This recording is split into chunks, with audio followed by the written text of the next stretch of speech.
നമ്മൾ ഈ ഇതുണ്ടാക്കാൻ വേണ്ടിയിട്ട് ഞാനൊരു ചതയ്ക്കാൻ വേണ്ടിയിട്ടാണ് കേട്ടോ ഒരു ഇടിക്കല്ല് എടുത്തിട്ടുണ്ട്, ചതക്കുന്ന കല്ല്. അപ്പോൾ അതിനകത്തേക്ക് നമ്മളൊരു 2 പിടി സവാളയാണ് ഞാൻ എടുക്കുന്നത്. പക്ഷേ ചെറിയ ഉള്ളി ഉണ്ടെങ്കിൽ അതാണ് കേട്ടോ ബെസ്റ്റ്. ഞാനൊരു 2 പിടി എടുത്തിട്ടുണ്ട്. എന്നിട്ട് ഇതിനെ നന്നിട്ടൊന്ന് അതുകൊണ്ട് തന്നെ നമ്മളൊരു 3 വെളുത്തുള്ളിയും കൂടെ നമ്മൾ ഇതിനകത്തിട്ടൊന്ന് ചതയ്ക്കണം കേട്ടോ. ചതച്ചതാണ് ഈ ഒരു പരുവായിട്ടുണ്ട്. അപ്പോൾ ഞാനൊരു ചട്ടിയിൽ നമ്മൾ വെളിച്ചെണ്ണ ഒരു 2 ടേബിൾ സ്പൂൺ ഒഴിച്ചു. ഇനി അതിനകത്തേക്ക് നല്ല എണ്ണ ഒന്ന് തിളയ്ക്കുമ്പോഴത്തേനാണ് നമ്മൾ ഈ കടുകിട്ട് കൊടുക്കാനായിട്ട്. കടുകിട്ട് കൊടുത്തു. ഈ കടുക് പൊട്ടുന്നിടം വരെ ഒന്ന് വെയിറ്റ് ചെയ്യാം. അപ്പോൾ നമ്മുടെ കടുക് പൊട്ടിയിട്ടുണ്ട്. കടുക് പൊട്ടുന്നതിനകത്തേക്ക് നമുക്ക് ഈ പച്ചമുളക് കുറച്ച് അതുപോലെ തന്നെ നമ്മൾ ചതച്ച് വെച്ചേക്കുന്ന ഉള്ളിയും ഗാർലിക്കിൻ്റെ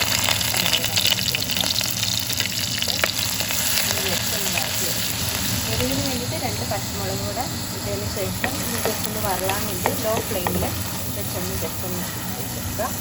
ഇത് 2 പിടി തേങ്ങ ഉണ്ട് കേട്ടോ, കൈപ്പിടിയാണ്. 2 കൈപ്പിടി തേങ്ങ, പിന്നെ മഞ്ഞൾപ്പൊടി, ഒരു വലിയ ടേബിൾ സ്പൂൺ ജീരകം. ഇതിട്ടിട്ട് നന്നായിട്ട് ഇതിനെ ഒന്ന് അരച്ചെടുക്കണം. ഇതാണ് കേട്ടോ നമ്മുടെ മുരിങ്ങ. അപ്പോൾ ഇതിനകത്തുള്ള ഇലകളൊക്കെ എപ്പോഴും ഞങ്ങൾ എടുക്കാറുണ്ട്. അതുകൊണ്ട് തന്നെ കാരണം ഇത് ഉണക്കി പൊടിച്ചെടുത്ത് കഴിഞ്ഞാൽ നല്ലതാണ്. അപ്പോൾ അതുകൊണ്ട് നമുക്ക് കറി ഉണ്ടാക്കാൻ വേണ്ടി മാത്രം ഇല പറിച്ചെടുക്കാം. ഫ്രഷായിട്ട് തന്നെയാണ് കേട്ടോ ഞങ്ങൾ എടുക്കണം. ഗ്യാസിലൊക്കെ ഈ ഒരു തണ്ടിന് $8, ഒരു തണ്ടല്ല 3 തണ്ടിന് $8 വില. ഭയങ്കര വിലയാണ് ഈ മുരിങ്ങ ഇല. നമ്മൾ മാർക്കറ്റിലൊക്കെ പോകുമ്പം ഭയങ്കര വിലയാണ്. അപ്പം നമുക്ക് 2 തണ്ട് മതിയാവും ഒരു കറിക്ക്. കുട്ടിയിലയാണ് കേട്ടോ, എന്നുവെച്ചാൽ ഇത് പോട്ടിൽ വളരുന്നതുകൊണ്ടാണ് കുട്ടിയില. വെളിയിൽ വലിയ തറയിൽ നടുവാണെങ്കിൽ നല്ല വലിയ ഇലകൾ വരും. ഇതിപ്പോൾ നമ്മൾ ഇതിൻ്റെ ഈ തണ്ടിന് കട്ടി കൂട്ടാൻ വേണ്ടിയിട്ട് നിർത്തിയേക്കാണിത്. കഴിഞ്ഞ 2 വർഷം പ്രായമുള്ള മുരിങ്ങേൻ്റെ ഒരു ചെടിയാണ് കേട്ടോ. ഇത് ഇതുവരെ കായ്ച്ചിട്ടില്ല.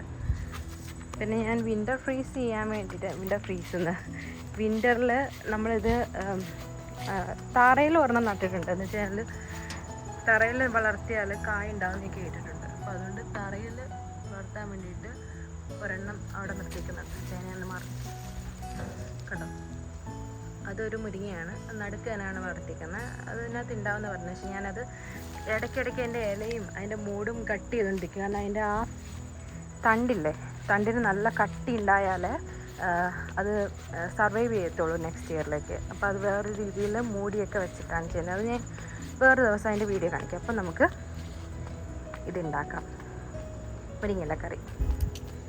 അപ്പോൾ ആദ്യം നമുക്കൊന്ന് അരിഞ്ഞെടുക്കാം കേട്ടോ. അത് ഞാൻ നേരത്തെ കാണിച്ചില്ലേ, എന്താ പറയുക, ഇത് നമ്മുടെ മുരിങ്ങയ്ക്ക് ഞാൻ ഇതേപോലെ അതിൻ്റെ വലിയ നരമ്പ് എന്ന് വെച്ചാൽ ആ കമ്പ് എടുത്ത് മാറ്റിയതിന് ശേഷം ഇങ്ങനെ എടുത്ത് വെച്ചാൽ ഇങ്ങനെ ആയാലും മതി കേട്ടോ. ചില ആളുകൾ മുറിക്കും, പക്ഷേ അതിൻ്റെ ആവശ്യമില്ല. പക്ഷേ ഇതുപോലെ ഇടുമ്പോഴാണ് അതിൻ്റെ ടേസ്റ്റ്. അതിൻ്റെ ആ കമ്പും കൂടെ അതിനകത്ത് വേണം. അപ്പോൾ എന്നിട്ട് ഈ ഒരു പരുവമാവണം ആ ഒരു എന്താ പറയുക ഒനിയൻ. അപ്പോൾ ആ ഒരു പരുവാകുമ്പോഴത്തേനും നമുക്ക് ഈ ഇല ഇട്ട് കൊടുക്കാം. ഒത്തിരി വരട്ടെടുത്ത് കേട്ടോ.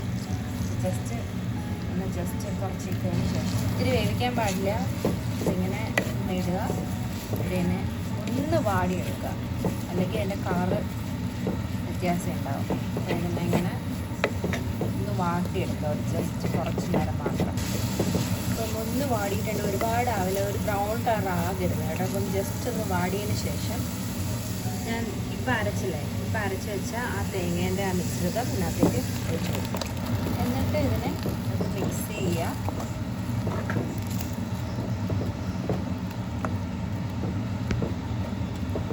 ആവശ്യത്തിന് വെള്ളവും ഉപ്പും കൂടെ ഒഴിച്ച് കൊടുക്കാം. ഇതൊരു കറിയാണല്ലോ, നമ്മൾ മോര് പോലുള്ള ഒരു കറിയാണ്. അപ്പോൾ തന്നെ ഇതിനകത്ത് കുറച്ച് വെള്ളം കൂടെ ഒഴിച്ച് മിക്സ് ചെയ്തെടുക്കാം. ഉപ്പ് കൂടെ മിക്സി കഴുകി എടുക്കുന്ന വെള്ളമാണെങ്കിൽ ഏറ്റവും ബെസ്റ്റ്, കാരണം അത് കളയരുത് കേട്ടോ. അപ്പോൾ അങ്ങനെ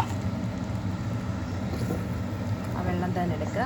നിങ്ങൾക്ക് കൂടുതൽ കളർ വേണമെങ്കിൽ മഞ്ഞൾപ്പൊടി കുറച്ചും കൂടെ ഇടാം. അപ്പോൾ ഞാൻ അത്രയും മഞ്ഞൾപ്പൊടി വേണ്ടാന്ന് എനിക്ക് തോന്നുന്നു. അപ്പോൾ അതുകൊണ്ട് അത്യാവശ്യം വെള്ളം ഒഴിക്കുക. വെള്ളം ഒഴിച്ചിട്ട് ഉപ്പും കൂടെ ഇടാം. ആവശ്യത്തിന് ഉപ്പും കൂടെ ഇടാം. ഒരുപാട് തിളക്കരുത് കേട്ടോ. ഒന്ന് തിളച്ച് കഴിയുമ്പോഴത്തേന് കുറച്ച് ഒരു 1/2 ടേബിൾ സ്പൂൺ വെളിച്ചെണ്ണ ഇങ്ങനെ ഒന്ന് ജസ്റ്റ് ഒന്ന് തൂവി കൊടുക്കുക. നമ്മുടെ ഗ്യാസ് ഓഫ് ചെയ്യുക.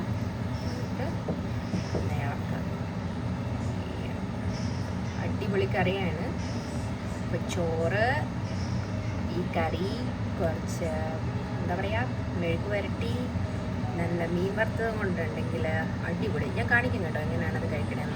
അപ്പോൾ ചോറ് ഡയബറ്റിക് റൈസാണ് കേട്ടോ. ചോറ്, മെഴുക്ക് വരട്ടി. ഇത് വെജിറ്റബിൾ മെഴുക്ക് വരട്ടിയാണ്. അതിനകത്ത് ബീൻസ്, ക്യാരറ്റ്, പൊട്ടറ്റോ എല്ലാം ഇട്ടൊരു മെഴുക്ക്. നല്ല അടിപൊളി കൊഴുവ വറുത്തത്, നത്തോലി വറുത്തത്.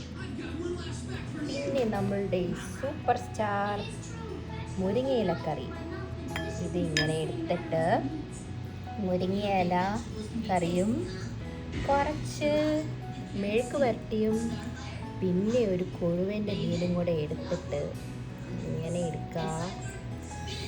കഴിച്ചോ. അടിപൊളി. അപ്പോൾ എല്ലാവരും ട്രൈ ചെയ്ത് നോക്കുക. സൂപ്പർ ടേസ്റ്റാണ് കേട്ടോ. Please try guys. അടിപൊളി ടേസ്റ്റാണ്.